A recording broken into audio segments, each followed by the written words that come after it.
नमस्कार, मैं हूं दिबांग और भगवंत मान जी हमारे साथ हैं। आज जो हम लोग बात करेंगे वो री inventing Punjab, beyond guns and drugs. दो भारी भारी शब्द हैं जिनसे आपको लड़ना है, गन्स और ड्रग्स से। मैं शुरुआत इससे करना चाहता हूं कि अगर आप देखें तो जिस तरह से एक जुलूस निकला अमृतपाल सिंह का, जो खालिस्तान समर्थक माने जाते हैं, खालिस्तान समर्थक हैं, और जिस तरह से वहाँ हल्ला गुल्ला हुआ, क्या आपको लगता है कि ये खालिस्तान वाले एक बार फिर जो सीमा का राज्य है पंजाब, वहाँ फिर से सक्रिय हो रहे हैं? देखिए दिव्यांग जी, क्योंकि बॉर्डर स्टेट है और बॉर्डर भी हमारा ज़्यादातर 531 किलोमीटर पाकिस्तान से जो हमारा बॉर्डर आता, तो कोई ना कोई एक्टिविटीज़ वहाँ जो एंटी सोशल एलिमेंट्स है वो करते रहते हैं। बाकी जो आपने बात की है कि क्या दोबारा कुछ ऐसा, नहीं, बिल्कुल नहीं है। जो पंजाब के लोग हैं वहाँ बहुत फर्टाइल लैंड है, बहुत जरखेज़ ज़मीन है पंजाब की। आप कुछ भी बीजोगे वो उग जाएगा, लेकिन वहाँ नफ़रत के बीज नहीं उगेंगे। सोशल बॉन्डिंग इतनी ज़्यादा स्ट्रॉन्ग है कि इससे पहले भी 10 साल गोलियां चली, बम चले, लेकिन आपस का भाईचारा बिल्कुल नहीं टूटा। तो पंजाब के 3 करोड़ लोग जो हैं वो अमन और शांति चाहते हैं, और वो पंजाबी जो हैं वो हार्ड वर्किंग पीपल हैं। वी आर ग्लोबल सिटीजन्स, मतलब पूरी दुनिया में आपको पंजाबी मिल जाएंगे और सक्सेसफुल पंजाबी मिल जाएंगे। तो पंजाब के लोगों से अगर पूछिए क्या चाहिए, पंजाब के लोगों को चाहिए रोजगार, चाहिए इंफ्रास्ट्रक्चर, चाहिए जो इंडस्ट्री पिछली सरकारों की आप कहो गलतियों की वजह से या उनकी लालच की वजह से कि पर्सनली उनके जो स्वार्थ थे उनकी वजह से नहीं आ पाई थी, जब वापस चली गई थी, वो वापस अब पंजाब में आ रही है। हमारा इन्वेस्टमेंट समिट आज ही ख़त्म हुआ है, तो उसमें ऐसी कंपनियां आ रही हैं जो कभी ये कह रहे थे कि दिल्ली के बाद भी देश है, हमें अब पता चला है। हमने डोर टू डोर जाके इंडस्ट्रियलिस्ट के पास गए, चेन्नई गए, हैदराबाद गए, मुंबई गए, बेंगलोर गए, और वो आए। पर ये जो तस्वीर आ रही है, जिस तरह से आ रही हैं पंजाब से, अमृतपाल सिंह जी ने जो किया, जिस तरह से अमृतपाल ने अपना जुलूस निकाला, उसको आप कैसे देखते हैं, कैसे पढ़ते हैं? देखिए, कौन हैं ये लोग? जो आपका चैनल क्योंकि 24 घंटे है, बहुत से चैनल अब 24 घंटे हैं, जो आपके एक प्रोग्राम आता है, जब प्रोग्राम ना कहो उसको, एक सेगमेंट होता है कि 10 मिनट में 100 खबरें, उसमें से एक खबर आपको बहुत बड़ी लगती है, जो 1 घंटे वाली खबर है उसको तो दिखाना मुमकिन नहीं होता आपके लिए। मैं जानता हूँ आपकी मजबूरियाँ। तो जो हम स्कूल ऑफ एमिनेंस खोल रहे हैं, हम आम आदमी क्लिनिक खोल चुके हैं, हम इंफ्रास्ट्रक्चर पे काम कर रहे हैं, हमने बिजली फ्री कर दी, 87% पंजाब के लोगों को बिजली मुफ्त मिल रही है, हम सड़कों के मामले में, NHAI के मामले में, हमारे 2 एयरपोर्ट इंटरनेशनल हो रहे हैं, वो भी खबरें हैं सर।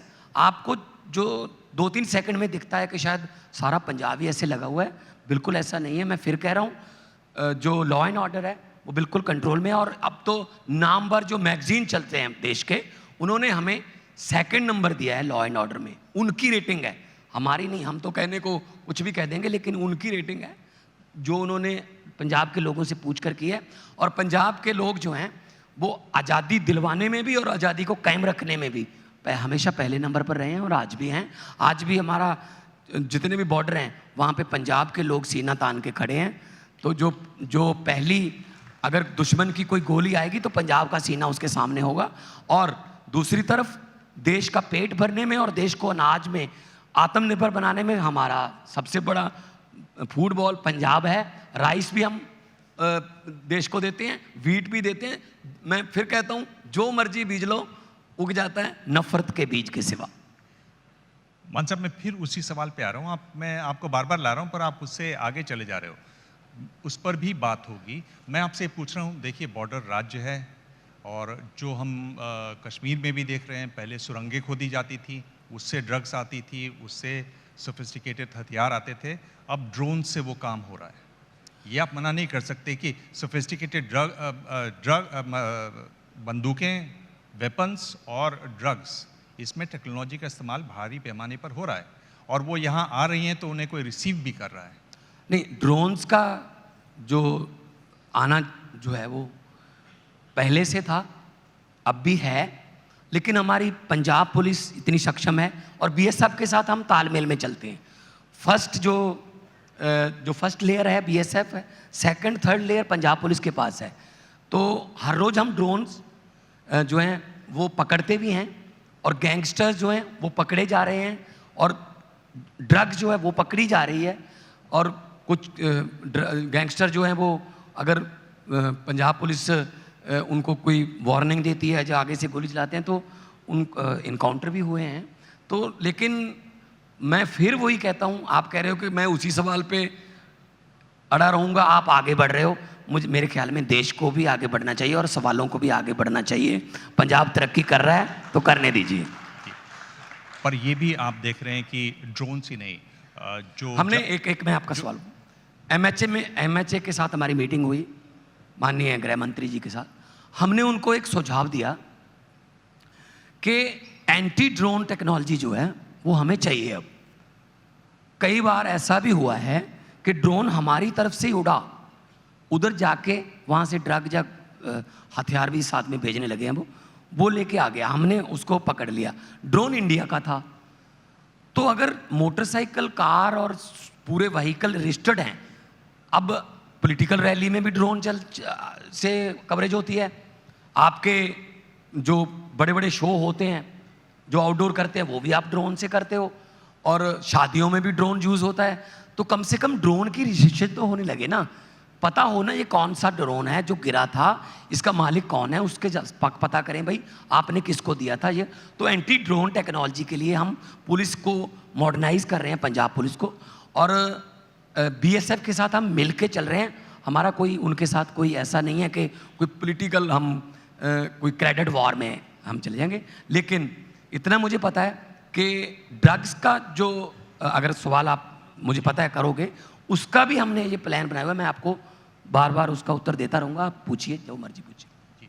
पर ये आप देख रहे हैं कि गैंग्स बन गए हैं जिनके पास सोफिस्टिकेटेड वेपन्स हैं, और उसमें फिर टेक्नोलॉजी का इस्तेमाल, यानी फेसबुक वगैरह में गैंग्स की तस्वीरें छपती हैं, वहीं से युवाओं का रिक्रूटमेंट भी होता है, और एक तरीके से बड़ी ग्लैमरस लाइफस्टाइल से दिखाई जाती है इन गैंग लीडर्स की। या ये बात आपके संज्ञान में है, इस पर आप कुछ कदम उठा रहे हैं? देखिए, हमें तो 11.5 महीने हुए हैं अभी, क्या ये गैंगस्टर अभी पैदा हुए हैं? ये दोनों पार्टियां जो पहले थी, बीजेपी भी साथ में थी, अकाली दल के और कांग्रेस, इन्होंने पॉलिटिकल संरक्षण दिया उनको, इनके अपने यूथ केडर में उन्होंने इनको रखा हुआ था, इनको पालते रहे, काम लेते रहे, धमकियां देना, जब इलेक्शन के समय डराना धमकाना। अब उसके बाद दोनों एक पार्टी आ जाती थी वापस, तो वो दूसरे वाले कहते थे ये हमारे हैं यार, इनको कुछ मत कहना, वो, और दूसरी आ जाती, वो कहते ये हमारे हैं। अब इनको ये पता नहीं था ना कि तीसरा भी आ जाएगा कोई। हमारा जीरो टॉलरेंस है ड्रग के प्रति, करप्शन के प्रति, और जो भी चाहे हमारा ही हो, हम पंजाब को दोबारा पंजाब बनाना चाहते हैं। हमें लंदन, कैलिफोर्निया, पेरिस नहीं बनाना। हमारा वापस पंजाब आ जाए तो हम उससे संतुष्ट होंगे। ये आपने सुना कि जो गृह मंत्री हैं अमित शाह, वो यात्रा निकालने वाले हैं ड्रग्स के खिलाफ पंजाब में। पंजाब में ड्रग्स के खिलाफ होम मिनिस्टर यात्रा निकालने वाले हैं। जब शुरू हुई थी ये ड्रग की प्रॉब्लम, तो बीजेपी और अकाली दल की सरकार थी सर, तब क्यों नहीं यात्रा निकाली? जब बड़े बड़े पॉलिटिकल लोगों के नाम आए, बड़े बड़े जो तस्कर थे उन्होंने नाम लिया कि मैं तो इसके लिए काम करता हूं, तब क्यों नहीं यात्रा निकाली गई? ये पॉलिटिकल यात्रा है सर। लेकिन मुझे इतना पता है, पंजाब में, फिर मैं कहता हूं, शांति के लिए कोई यात्रा निकाल ले, कोई प्रॉब्लम नहीं है। लेकिन होम मिनिस्टर ड्रग्स के खिलाफ यात्रा निकाल रहे। भाई होम मिनिस्टर का काम है ऑर्डर देना कि बॉर्डर से ना आए, पंजाब पुलिस को और सक्षम करना, हमारे लिए कंपनियां भेजो वहां पे हम बॉर्डर से ड्रग्स बंद करें। तो अगर होम मिनिस्टर भी यात्रा ही करेगा तो फिर तस्करों के तो हौसले बढ़ेंगे कि यात्रा से थोड़ी रुक जाएगा ये काम। हमें ज़मीन पर इसको इम्प्लीमेंट करना है। हमें अखबारों में हेडलाइन लेके ये ख़त्म नहीं होने वाला सर। कैंसर पर आयोडेक्स लगाने से ख़त्म नहीं होता, कीमोथेरेपी करनी पड़ती है, वो कर रहे हैं हम। अगर मैं ड्रग्स पर ही रहूं, ड्रग्स के सवाल पर ही रहूं, तो मैं जानना चाहता हूं कि 1 साल आपको हो चुके हैं, आपने क्या योजनाएं बनाई ड्रग्स की समस्या से निपटने के लिए? आपने क्या योजना बनाई उन युवाओं के लिए जो ड्रग्स का सेवन करते हैं? कैसे निपटेंगे आप? इसका देखो देवांग जी, इसका हमने 3 लेयर में हमने इसका सामना करना। अभी हमने 2 पे काम कर लिया है। देखो, जो ड्रग्स गांव में बेचने आते हैं, पूरा गांव उनको जानता है कि वो आदमी आता है, वो पीपल के नीचे जाते हैं लड़के, वहाँ ड्रग लेते हैं। हमने कहा पहले वो नीचे से शुरू करते हैं, उसको पकड़ो। उसको पकड़ेंगे, वो कहेगा जी मैं तो 5 गांव का इंचार्ज हूँ, बस जिला का पूरा जिला तो फलां फलां देखता है, उसको पकड़ो। फिर वो कहेगा जी मैं तो 2 जिले का हूँ, बस 10 जिले तो फलां फलां देखता है, उसके तक जाओ, जहाँ तक ऊपर तक जा सकते हो जाओ।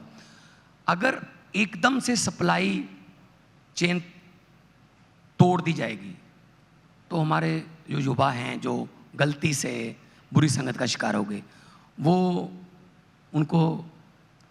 वो तड़पेंगे, उनको मेडिकली एड की ज़रूरत होगी क्योंकि विथड्रॉल सिम्टम्स आएंगे। उसके लिए हमने रिहैब सेंटर बना लिए और आगे युवा ड्रग में ना जाएं, इसके लिए हमने एक आइडिया निकाला है देवांग जी।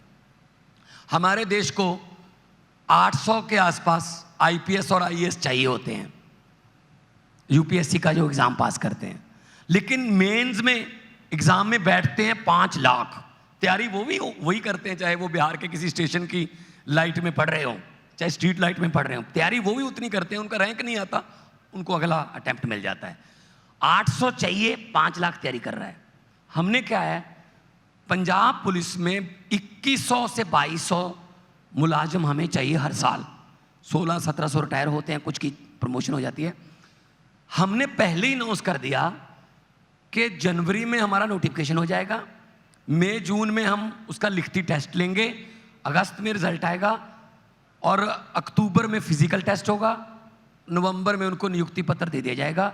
हम हर साल 2100, 1600 कांस्टेबल और 500 सब इंस्पेक्टर लेवल के, हेड कांस्टेबल लेवल के जवान भर्ती करेंगे। इससे क्या होगा, इससे उनको पहले ही पता चल जाएगा कि मेरा गोल ये है, मैंने पुलिस में भर्ती होना है।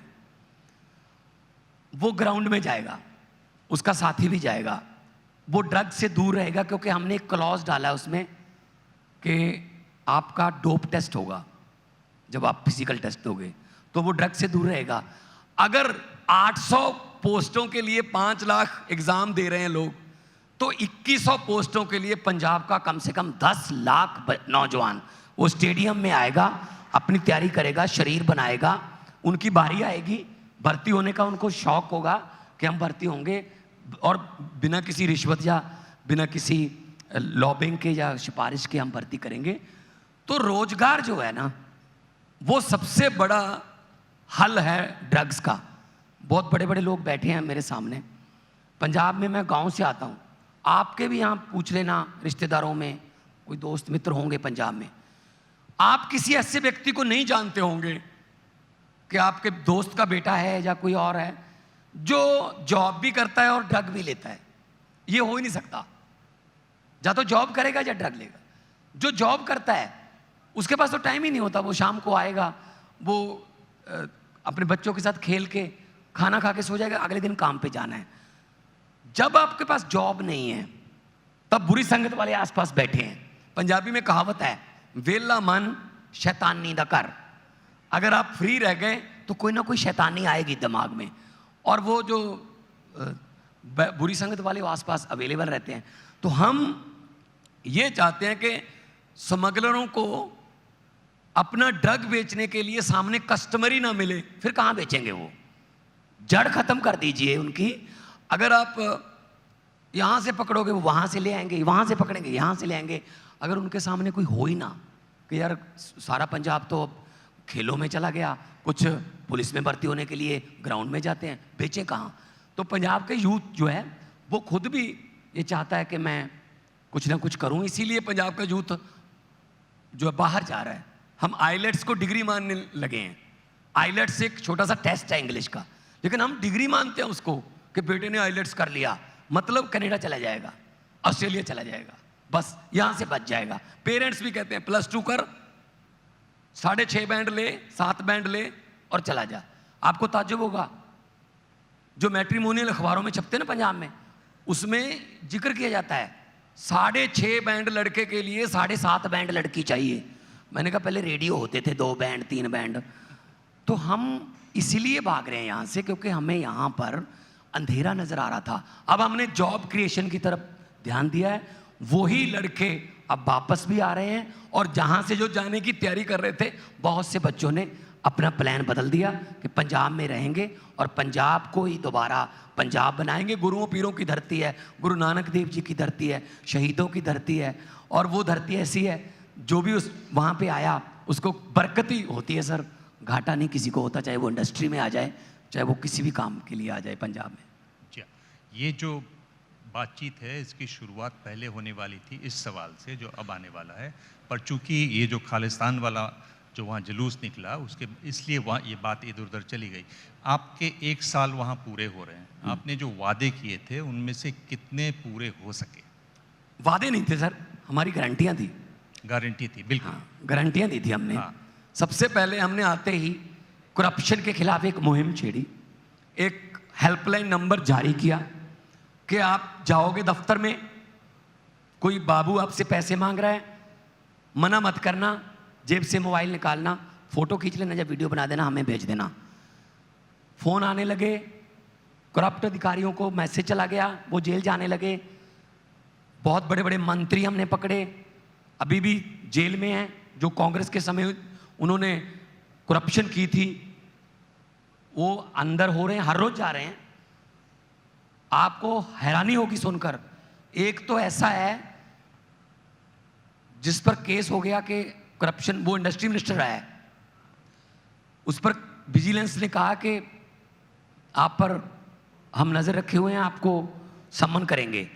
वो पहले ही विजिलेंस वाले किसी अफसर से बात करके उसको पैसे देने आ गया, तो उसने बोल दिया कि भाई मुझे पैसे देने आ रहा है। हमने पैसे समेत उसको पकड़ लिया। जब उसके घर की तलाशी ली, आपको हैरानी होगी जानकर कि उसके घर से 2 नोट गिनने वाली मशीनें मिली सर। क्या किसी आम घर में नोट गिनने वाली मशीन रखी जाती है? बैंक में तो सुना है। इसका मतलब उसका जो फैमिली है उसकी, उसने भी मना कर दिया गिनने से। इतने नोट आते होंगे कि हमसे नहीं गिने जाते, अपनी मशीन मंगवा लो, उससे गिनते रहो। अब नोट गिनने वाली मशीनें घर पे रखे हुए हो, खुद जेल में रहते हो। वो कहते हैं ना कि जितने मर्जी इकट्ठे कर लो, पैसे हीरे मोती, मगर ख्याल इतना रहे कफन पे जेब नहीं होती। तो यहीं रह जाता सब कुछ सर। क्या आप नोट गिनने वाली मशीनें करेंगे? करप्शन के खिलाफ फिर हमने वादा किया था बिजली फ्री करेंगे। आज 87% पंजाबियों को बिजली का बिल 0 आता है सर, 0।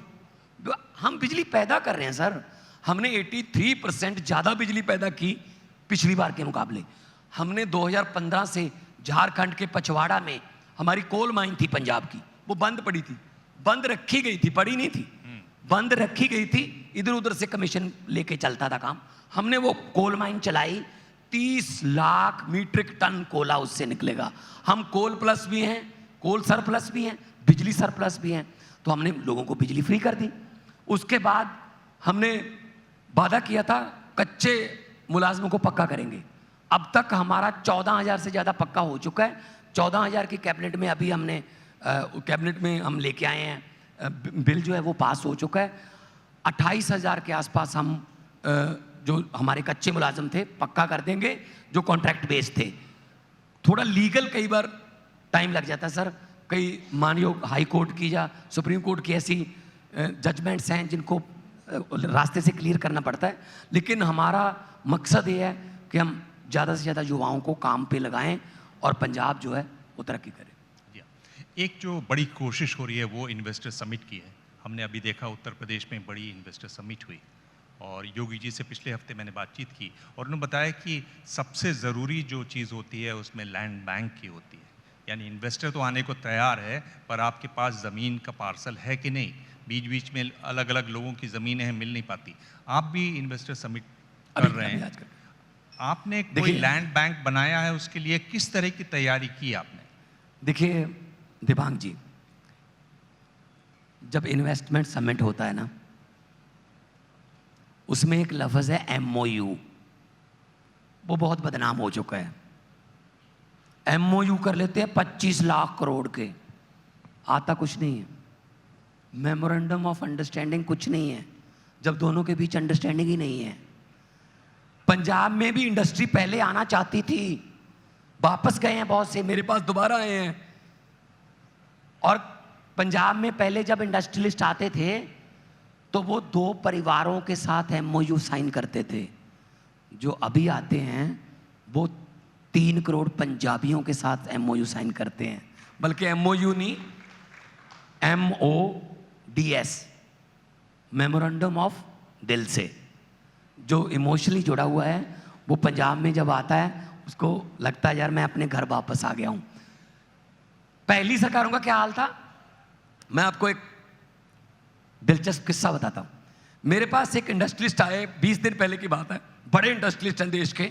बोले जी इतने में पैसा इन्वेस्ट करूंगा, इतना एम्प्लॉयमेंट जनरेशन होगी, बस मेरी एक ही रिक्वेस्ट है, गवर्नमेंट की तरफ से सपोर्ट चाहिए। मैंने कहा जी सपोर्ट मिलेगी।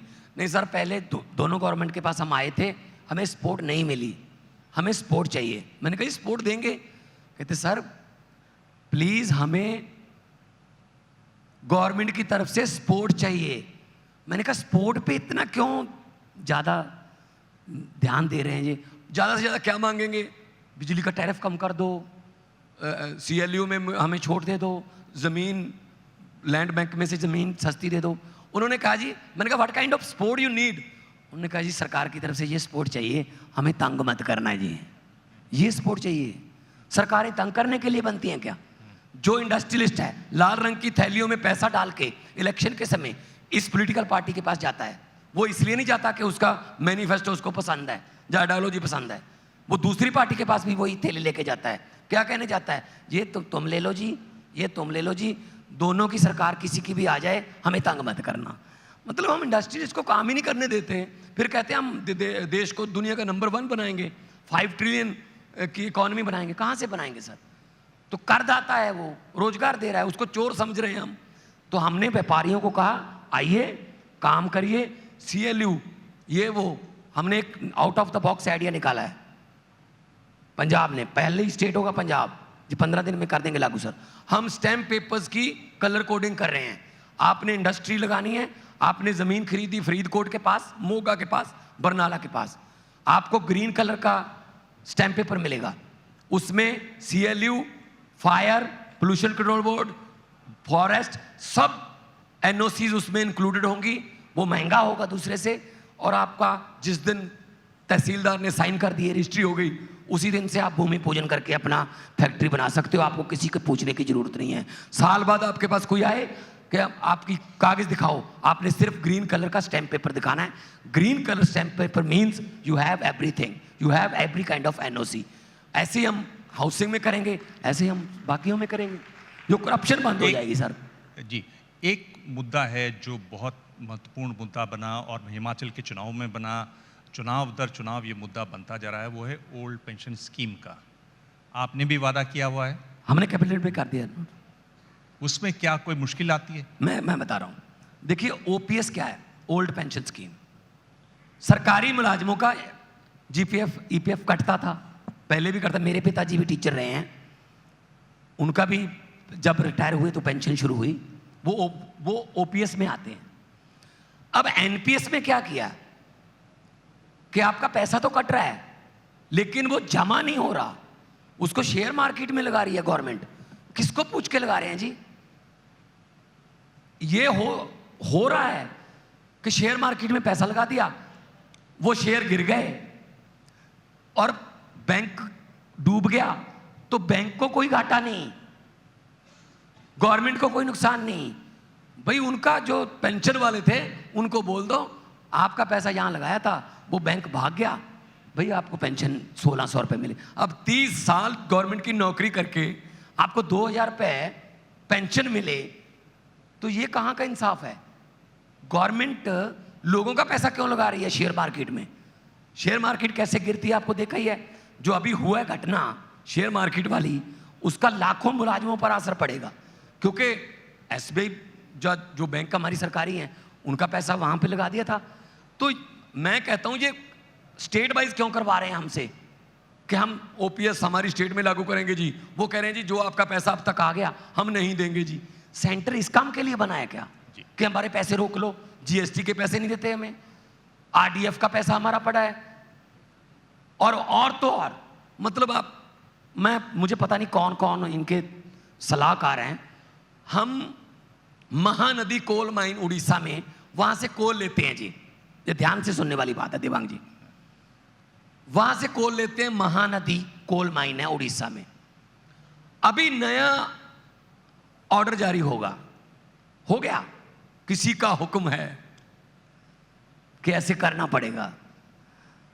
तो किसी का हुक्म आया है कि आप इसको रेल के जरिए पंजाब नहीं लेके जा सकते, इसको पहले प्रदीपपुरी बंदरगाह पे लेके जाओ, वहां से शिप में लोड करो, श्रीलंका के ऊपर से आके मुंद्रा एयरपोर्ट पे उतारो, वहां लोड करो, वहां से ट्रेन से लेके आओ। मुझे ये बता दीजिए देवांग जी, अगर उड़ीसा से पंजाब आना है तो बाया श्रीलंका आना पड़ता है क्या? लेकिन हमारे साथ हो रहा है जी, ये 2 रुपए पर यूनिट कोल हमें महंगा मिलेगा। क्यों मिलेगा जी? वो कह रहे हैं जी हमारे पास ट्रेन के रैक नहीं है। अरे भाई ट्रेन के रैक फिर मुंद्रा से कैसे हैं? वहां पे तो ट्रेन ही आएगी, लेकिन वो किसी के पोर्ट से निकालना है, वहां से टैक्स उनको देना है। तो मतलब ये कौन से, मुझे पता नहीं कि सेंटर जो है जो हमारे साथ क्यों ऐसा करता है। और हमारे राज्यपाल साहब, चलो एलजी तो फिर भी उन्होंने पास कर दिया बिल के एलजी मींस गवर्नमेंट। अरे हमारी पंजाब तो फुल स्टेट है। हमारे राज्यपाल साहब हमें कहते रहते हैं कि जी आपको बजट सेशन चलाने की इजाजत नहीं देंगे। अरे भाई साहब इलेक्टेड चलाएंगे या सिलेक्टेड चलाएंगे? चलिए ये तो राजनीति की बात है। तो मैं क्या करता हूँ, राजनीति की बात है। जब मैं पिछली बार मिला तब आप मुख्यमंत्री नहीं थे जी, और पिछली बार जब मिला तब आप सिंगल थे। अब ये बताइए कि घर में गृह मंत्रालय की ज्यादा चलती है कि वित्त मंत्रालय की ज्यादा चलती है? घर पे हाँ। घर पे तो देखो सोचने लग गए घर की बात पर आप। बता क्या है, ये देखो ये तो यूनिवर्सल ट्रुथ है, ये तो यूनिवर्सल ट्रुथ है कि मतलब आदमी जितने मर्जी बड़े पद पर चला जाए, वो कहते हैं ना दुनिया में सबसे, किसी ने सवाल पूछा दुनिया में सबसे ज़्यादा खतरनाक चीज़ क्या है? किसी ने कहा AK-47, किसी ने कहा जी एटम बॉम्ब। सही जवाब था पत्नी की आंख का आंसू सबसे खतरनाक है।